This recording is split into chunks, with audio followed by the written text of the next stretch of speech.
Okay, let's jump right into this explainer. Today, we're equipping you with the absolutely essential English vocabulary you need to navigate the world of communication. I mean, whether you're dropping a postcard in the mail or just firing off a quick text from your phone, knowing the precise words really gives you the power to connect with total confidence. To trace how all this communication has evolved, we're going to look at 4 key areas today. 1. Traditional letters and post. 2. Computers and the internet. 3. Smartphones and mobile devices. And 4. Essential telephone expressions. Section 1. Traditional letters and post. You know, before we all had screens permanently attached to our hands, communicating over long distances actually meant taking the time to write out a physical letter. And honestly, it's a method that still holds a lot of charm.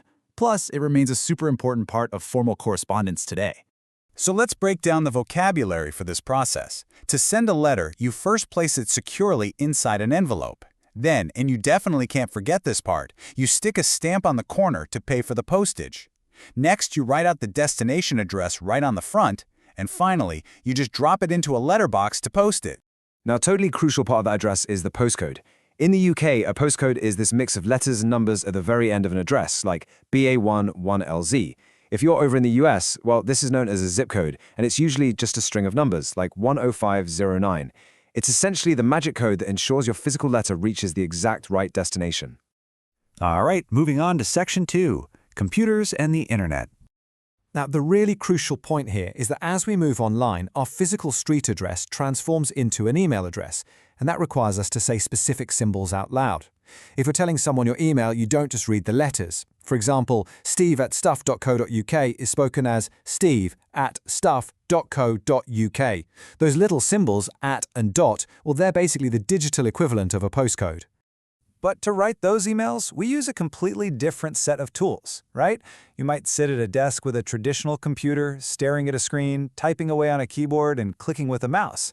Or, for a more portable option, you might just use a laptop and keep a small memory stick handy to save and transfer your files between machines. Section 3. Smartphones and mobile devices. Getting into your modern mobile device is a quick process we literally do dozens of times a day. For your online safety and device security, you first enter a secret PIN, or maybe you just swipe the screen to unlock it. Then you open up an app. From there, the possibilities are pretty much endless. You can make a call, send a quick text message to a friend, or even use the camera to take a selfie. Now, I want you to really think about this for a second. If someone wants to reach you on your mobile device, how do you naturally tell them your number in English? Because it's not actually as simple as just reading the digits like a math problem. We actually pronounce it with a very specific rhythm to make it easy to hear. Notice how we use the word O instead of the number 0. And when a number repeats right next to itself, we use the word double, like 66. So the number 066530718 becomes a nice smooth 066530718. Of course, to keep that mobile device running, there is a whole ecosystem of vocabulary you need. You've got to manage its battery life by plugging it into a charger. You need to ensure you have a tiny SIM card installed so you can actually connect to a network.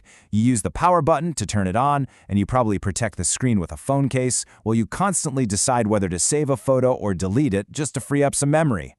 Finally, Section 4, Essential Telephone Expressions. When you initiate a call, it's polite and just standard practice to announce who is calling right away. But notice the phrasing here. You don't say, "I am Nick." No, you say, "It's Nick here," and then you immediately and politely ask for the person you want to speak to. "Can I speak to Ahmed, please?" Now, if the person you're looking for is unavailable, whoever answers will likely let you know and offer to help. A very common phrase you're going to hear is, "I'm sorry he's not here at the moment. Can I take a message?"